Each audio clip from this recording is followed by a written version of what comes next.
Guess what? It's Thursday, and it's time for another Bellringer here in Mr. Kobach's science classroom of knowledge. Remember, tomorrow is the test.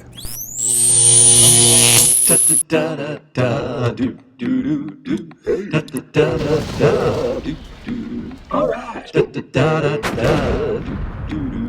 Hey now. Mr. Kobach's class. It's Mr. Kobach's class. You might learn on time. It's Mr. Kobach's class. It's interesting too. It's Mr. Kobach's class. And he's super cool. It's Mr. Kobach's class.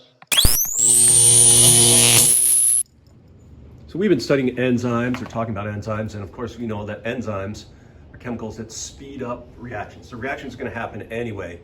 Enzymes just make them go faster, right? And the way enzymes work is they bind to what's called the substrate. Right? When they bind to the substrate, they bind at what's called the active site to form an enzyme substrate complex.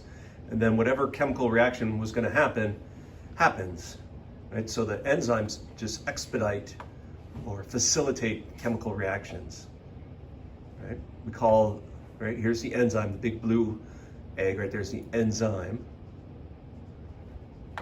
Right? This purple part, the part that fits in the blue part, that's the substrate. And the place where it fits is called the active site. Right? So enzymes are what we call specific. They are specific. And that's important because if they get to be the wrong shape, they stop working. And you're like, well, how could they be the wrong shape? And there's three things really that could cause wrong shape. One is high temperatures. High temperature will denature proteins or change their shapes. And then very low and very high pHs will also do the same. And we take advantage of that. So denature means that the protein gets its shape changed. And we take advantage of that in our digestive system by having hydrochloric acid in our stomach to, like, when we eat protein-rich foods, they will denature those proteins. They will bend them out of shape. And then the enzyme pepsin can break them into smaller pieces.